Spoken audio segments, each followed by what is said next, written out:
শুভ জন্মাষ্টমী সবাইকে। আজ কৃষ্ণের জন্মদিন উপলক্ষে বাড়িতে একটা ছোট্ট আয়োজন করা হয়েছে। এগুলো সবই ত্রিয়াশার ইচ্ছে মতো হয়েছে। ত্রিয়াশা পুরো আজকে সকালবেলা থেকে উঠেই জন্মদিন সেলিব্রেশন করেছে। প্রথমে চকলেট দিয়েছে, আর এখন ছোট্ট একটু আয়োজন করা হয়েছে। এবং পেছনে এই ডেকোরেশনটাও কিন্তু ত্রিয়াশার। সমস্ত আয়োজন করা হয়েছে, খুব ছোট্টের ওপরেই করতে পেরেছি, কারণ গতকাল 15ই আগস্ট থাকার জন্য প্রোগ্রাম থাকায় খুবই ব্যস্ততার মধ্যে কেটেছে। তার উপরে আজকে কোনো কিছুই বাজার ছিল না,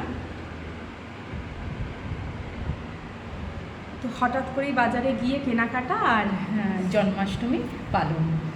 এই হচ্ছে আমাদের জন্মাষ্টমী কথা, কৃষ্ণ কথা। এই যে ত্রিয়াশা বসে আছে, কেমন কেমন লাগছে? ভালো লাগছে? নাও, তুমি একটু ফ্রেন্ডসদের কিছু বলবে? বলো। সব সাজিয়েছে, ও নিজের হাতে করেছে, আমি শুধু ওকে একটু হেল্প করেছি, আর কিছু না।